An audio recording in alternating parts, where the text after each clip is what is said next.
Good morning.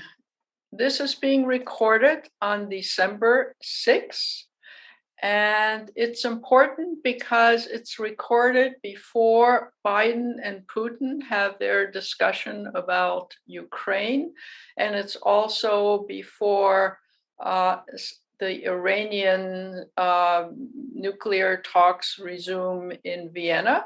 So if I don't make reference to either of those, that's because they haven't happened yet when I'm recording.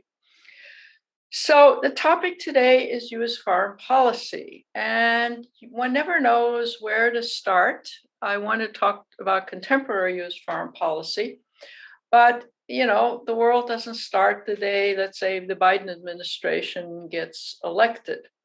So let me just spend 2 minutes by saying, let's start, for the sake of argument, at the end of the Cold War in '89, and the US being victorious as democracy reigns in the world, US reigns in the world, communism in Russia has been defeated, and so forth. I think most observers looking back to that period will say that the US had great opportunities to make major inroads, positive contributions to the world affairs after the end of the collapse of the Cold War, and unfortunately, it blew it. It blew it in a variety of ways, not least of which was invading Iraq and then Afghanistan, and the mess in both of those societies. Maybe that didn't filter down right away to the general public, but certainly for observers, the US role in those two, or the US, not just role, but the US activities in those two events, were buried for the citizens a little bit because somehow the justification for 9/11. But as bad as 9/11 was, the really hopelessly bad policies in Iraq and Afghanistan, which most recently we saw things unravel in Afghanistan, but things are hardly in good shape in Iraq, immediately allowed the foreign analysts and establishment who were not in favor of US policy to say, whoa, what is the US up to and what role are they intending to play in the world? Then you have, various other US, not just failed policies, but not grasping opportunities to make its mark in a positive way in the world. And then you get the Trump administration. And without rehearsing all the foreign policy disasters that Trump brought upon us, it did show the US in a different, both international and domestic light. Internationally, by Trump essentially saying, I'm exaggerating, world, we're going to concentrate on us and maybe, concentrate on China somewhat. But we're not interested in international institutions. We either get out of them or we're not particularly engaged and interested. So in a sense, under the Trump administration, you saw an unraveling of the post-World War II institutional structure, legal structure, not because everybody moved out of it, but rather because the US important role, leading role in many ways, declined precipitously under the Trump administration.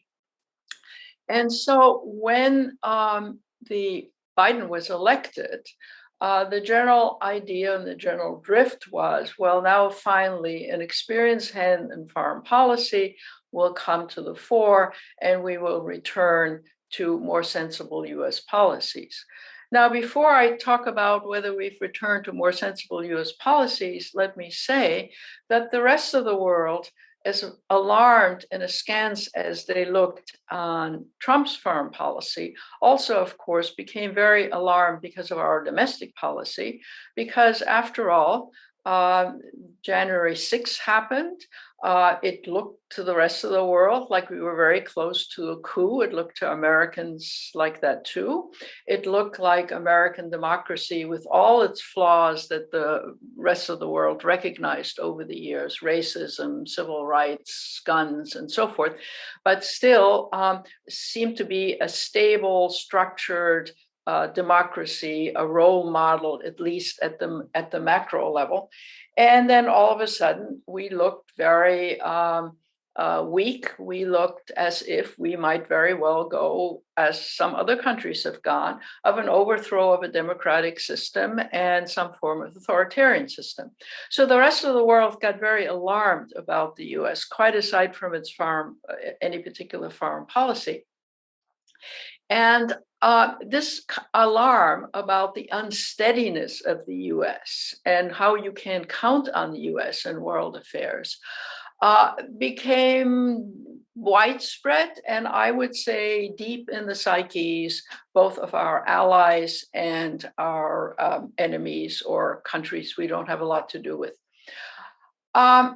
So one has to see that when Biden came into power, it wasn't just, well, we'll return to more sensible policies. It was the rest of the world saying, well, how long are they going to last? After all, Trump says he's going to come back. And if you look at the US polls, he might very well, or alternately, people like DeSantis, Florida or others might very well become the Republican candidates, and they could win. And especially as people now watching the gerrymandering that's going on, and in many states, as well as the various laws that are being passed in states, which says legislatures essentially can turn over elections. The legislature on its own can do that. The rest of the world isn't stupid, right? That is to say, people who watch foreign affairs, leaders, and foreign affairs establishment. So Biden comes into power on the one hand, after the erosion of US role in the world, in terms of particular policies and its role in institutions. And then on top of it, he comes into power with a very skeptical world. How long is this sort of, relatively sane administration going to be in power? In other words, we can't rely on the US. We can't trust the US. We'll try to cooperate insofar as it makes sense. It's in our interest, but we're going to be incredibly leery. So even under the best of circumstances, the Biden administration was confronting great odds in world affairs because of the feeling that it may be a temporary blip before we return to a Trump-like situation. And that, by the way, may still come to pass, right? So then you look at the actual policy reversals that the Biden administration was able to effectuate. And one of the things, of course, Biden says, we're back, we're reasonable. I know a lot of the heads of state. I've been vice president. am known in the foreign policy world. So we now have a new ball game. And I think lots of countries, especially our allies in Europe, were, of course, relieved that he took a strong stand. On the other hand, their skepticism about the duration, which I talked about in a few minutes, continued, right? So we'll cooperate and we will give the Biden administration a chance, but at the same time, we're going to be quite leery about what this all means. So that is one point. The second point is that when Biden administration came into power, the foreign policy establishment had badly eroded. And I've talked about that in the past. The State Department in disarray, many of the heads of various departments in the State Department had been fired or had resigned. So you found big vacuums in the State Department. And at the same time, you had lots of ambassadorships open, or very often when you have a turn of administration, you appoint new ambassadors, the old ones leave voluntarily. And so the mechanisms of normal interactions with other countries through the State Department, through embassies and so forth, was in very bad disarray. And one might think that now, after some months, this would have disappeared. But it really hasn't, because there is the vacancies in the State Department that are on top of divisions and so forth, which either left or of their own accord or were fired, it will require congressional approval. And so you have a year later, you still have close to 80 openings of major kinds in the State Department because they simply have not been approved by Congress. The Senate has had hearings on some of them, hasn't voted. The votes aren't there. All you need is one or two Democrats not liking a particular person. So the State Department can hardly be described as up and running and similar to its state of being, let's say, before the Trump administration. Ditto with ambassadors. Many ambassadorial positions, even the major countries, are open, and no new persons have been approved. Sometimes they have not even been named, but even when they have been named, they have not been approved. So the kind of undergirding of the sort of normal, non-spectacular aspects of day-to-day foreign policy are hardly in good shape, even now as we speak. Then you have a situation where Trump, as I mentioned earlier, especially dismissed, eroded US membership, or at least sometimes actually quit international institutions. And there, the Biden administration has done good work getting back into international institutions that we had resigned from or quit or temporarily left, like the World Health Organization and so on, and let it be known that we now support the international institution once again, and the institutional structure. However, since the international institutional structure, the whole UN system, the specialized agencies and so forth, since many of them had fallen into disarray slowly but more precipitously during the Trump administration, it would take some really serious focus in really rebuilding these institutions, or at least throwing the US weight in innovating and rebuilding these institutions. And that has largely also not happened. So the weakness of the international institutional system that developed after the Second World War is hardly in very good shape in terms of playing a role, being effective, being well-staffed, not being bureaucratic, being well-funded, and so forth. So here you have Biden coming into power, and on the one hand, the State Department is hardly up to snuff, and on the other hand, the international institutional structure, which on the one hand led a stability, and on the other hand, very often led the US to make its voices heard, sometimes leading the way, sometimes not. That too is largely weakened. So we are still in the Biden administration in a situation where the executive and its activities are still the dominant force in transacting international affairs. Now, of course, you have cabinet members, you have the Defense Department, you have agriculture, you have all kinds of departments. They all have international aspects to it. And the heads of those departments may be much superior, and definitely are superior, to who it was inhabiting those positions during the Trump administration. But there again, you have weakened departments that have eroded, that have gotten bad staffing, have large vacancies of one kind or another. And none of this has been rebuilt very much up to snuff. So that means you've got the Executive Committee and the National Security Council. The National Security Council, now headed by Mr. Sullivan, a young chap who is 45, who seems perfectly capable. The State Department being headed by Anthony Blinken, again, an experienced hand, perfectly capable. But in point of fact, things are not particularly going well in foreign policy.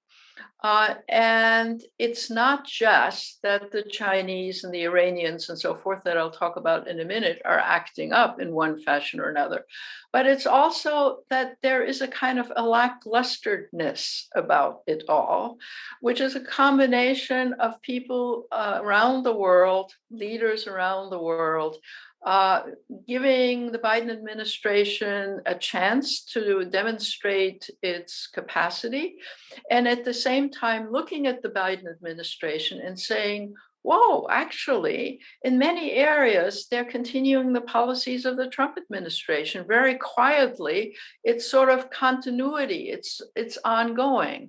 Look at the US-Cuba policy, look at various policies in Southeast Asia. Look at policies in some parts of East Europe, even. It's not very crystal clear, either to the actors in the world or to those of us who are observing this, that many of the issues that urgently need to be addressed in terms of US capacity on the one hand, and that capacity being directed in ways that reform policies in ways that need to be reformed, either because they haven't been touched for some years or because were bad policies or policies in disarray under the Trump administration. A lot of the stuff is just languishing out there. So while it is true that you have an activist president dealing with issues of Russia and Ukraine right now and dealing with China and so on, in many ways, it's sort of lackluster. It's not specific. It doesn't come across as creative or new. It comes across as, in many ways, as treading water and only dealing with the most urgent issues, and of course, dealing with those in more desirable fashion from the point of view of myself and many other observers than the Trump administration. So is US foreign policy, in good shape? I would say, generally speaking, not. It is, much of it is sort of in gray terrain. Much of it hasn't been addressed. Much of it hasn't even become to public light because we're just sort of continuing the policy of the Trump administration and the administrations before then. One does not get the feeling, and feelings, of course, don't make solid policy, but one does not get the feeling that creative, innovative policies are happening out there, and that there is a brand new group in power with a brand new look.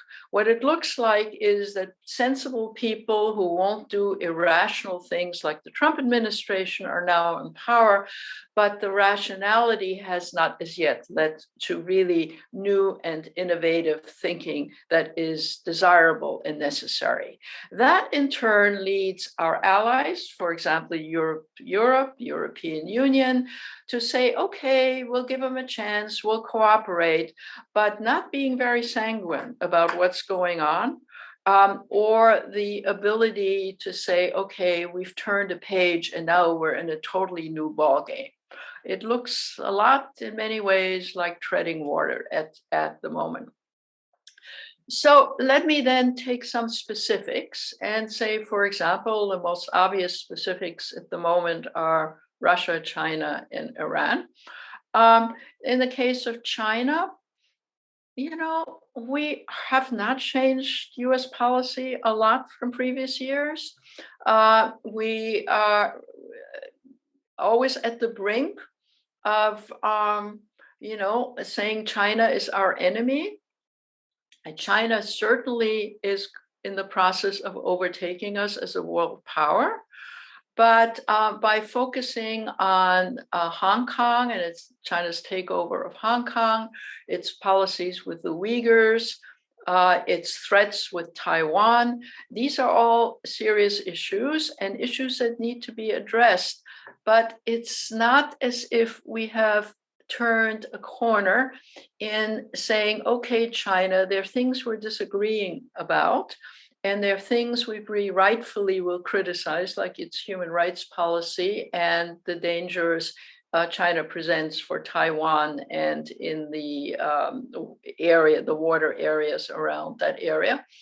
But at the same time, we've done policies to aggravate the situation. For example, the sale to Australia of nuclear. Not only did we nuclear ships. Not only did we insult the French by not consulting them before Australia nixed its contract with the French, but also it's in a way saying, okay, the U.S.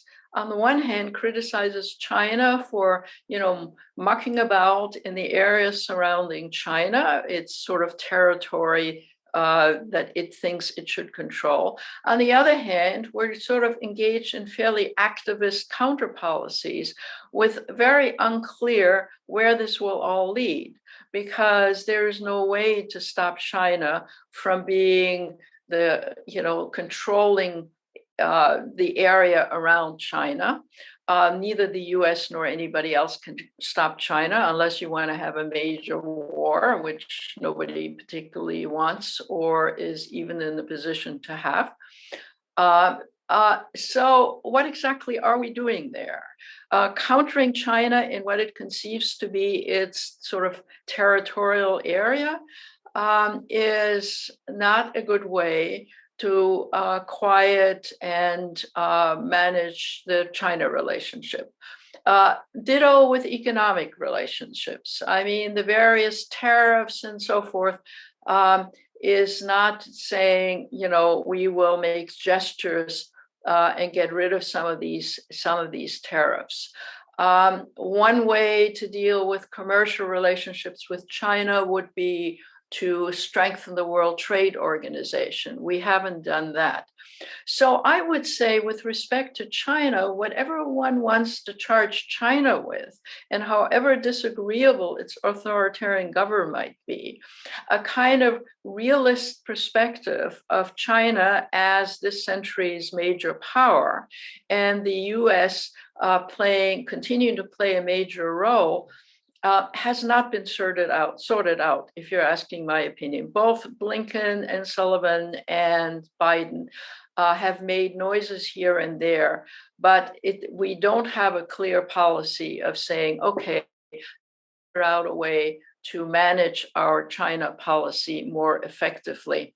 And unless things get sorted out in a great big hurry in the next year or two, China bashing amongst many Americans, seeing China as the rising power, which always aggravates declining powers. The same thing happened with Britain when it was declining. But in this case, we're talking about military heavyweights, economic heavyweights. And it's, of course, also the case that China has its own domestic problems, but one can't, attach the hope that domestic policies will, put China in a position of declining. That seems very unlikely. So again, the Biden administration has done one thing or another, which seems fine, but to have a creative and innovative and content-changing China policy hasn't happened. Then you get to Iran. Well, in the case of Iran, there are meetings going on. I think without rehearsing the whole Iran nuclear mess, which I might do in the new year, one can say that Iran has some justification for doubting reaching an agreement with the US, which might go away in 2 years. And so there you can see an interesting manifestation of the lack of trust that the US has right now, whether it's enemies or friends. Nobody really knows. Supposing Trump comes back, are we going to, Trump nixed the nuclear agreement, the US left it, right, with Iran. okay, if the Iranians now make a new agreement, will that last 2 years? Which is one of the reasons the Iranians are saying they want guarantees that this, whatever is agreed to, is a permanent agreement. Well, how are you going to manage such a demand, which is understandable? Their demand is understandable, but how can you, lock in administrations down the road and so forth? So this is all very complicated, but the Iran case, as serious and important as it is a good case in point of it's difficult, not only with our friends, but with our enemies to make agreements when nobody, never mind what they think about the Biden policy, but if they think that the Biden policy might go away again, and we might become this loony country under another Trump administration, why should they trust making an agreement? So then we get to Russia.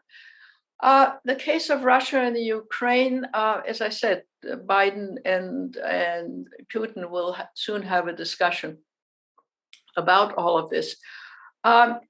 I think it's hard for us in the United States to understand that Ukraine is an existential issue for Russia, and that Western incursions, potentially Ukraine joining NATO, is something that freaks the Russians out. At the same time, they want guarantees, just like the Iranians want guarantees that that's not going to happen, and that becomes a NATO issue. Meantime, they're saber-rattling with almost 200,000 folks on the border. And if there is a war real fighting between Putin sending the Russians into the Ukraine, and then the West having to counter in some fashion, that is not in US interest or Ukrainians' interest, but it's also not in the Russian interest. Because while the Russian public supports Putin in his claims to Ukraine, the Russian public won't support, all analysts believe, massive deaths if you have a real war at the border. So that, again, can some kind of negotiation be effected? And there again, you run into the problem. Supposing Biden can say, yes, we're not going to support the Ukraine joining NATO just now. Will Putin say, well, just now isn't good enough? You need to sign on the dotted line that NATO, they will not join and will not be asked to join NATO. And there again, this is, would be foolhardy for the Biden administration to sign on. So we have some very hot issues happening in the world. Iran, Ukraine, China. And while the Biden administration US foreign policy is not a negative policy, it seems to not have found its bearing in figuring out some creative way to foster what are very dangerous areas. One could have conflict with China and the China Sea and in Taiwan. One could have serious nuclear conflict in the Middle East with Iran and Israel deciding to bomb the Iranians. We could have a serious border war in the Ukraine, which will be very destructive and very messy. And in each case, the Biden administration and US foreign policy is on the right side of things. But whether or not they are able to, on the one hand, find sophisticated solutions to allow the world to continue in a way and to find at least band-aid ways to deal with these very serious actual right now and future situations, or whether the lack of trust that the US now enjoys worldwide about how long will a relatively sane Biden administration last, whether that will deter our enemies, our oppositions in these cases, to be unwilling to do anything to make agreements that will moderate or kick the ball down the road or something of that kind. So on the one hand, while I'm arguing that in many areas the Biden administration hasn't done very much of anything in foreign policy, on the other hand, chickens are coming home to roost in several of these areas that I've highlighted. There are also some others. And the lack of faith in the US right now is brought or has been brought to us in part by the Trump administration, but also to some extent even by the Biden administration and our messy pullout of Afghanistan. If one were sitting in the rest of the world, one would be doubtful, concerned, and not sanguine about US foreign policy when push comes to shove. So it bears watching. And I don't mean to generalize too much. I just wanted to highlight these problems. And I think, as I said, down the road, I will talk about some of these issues in isolation because they require some discussion and analysis. But I just thought I would sketch the context of what we're in broadly today. See you in a couple of weeks. Bye.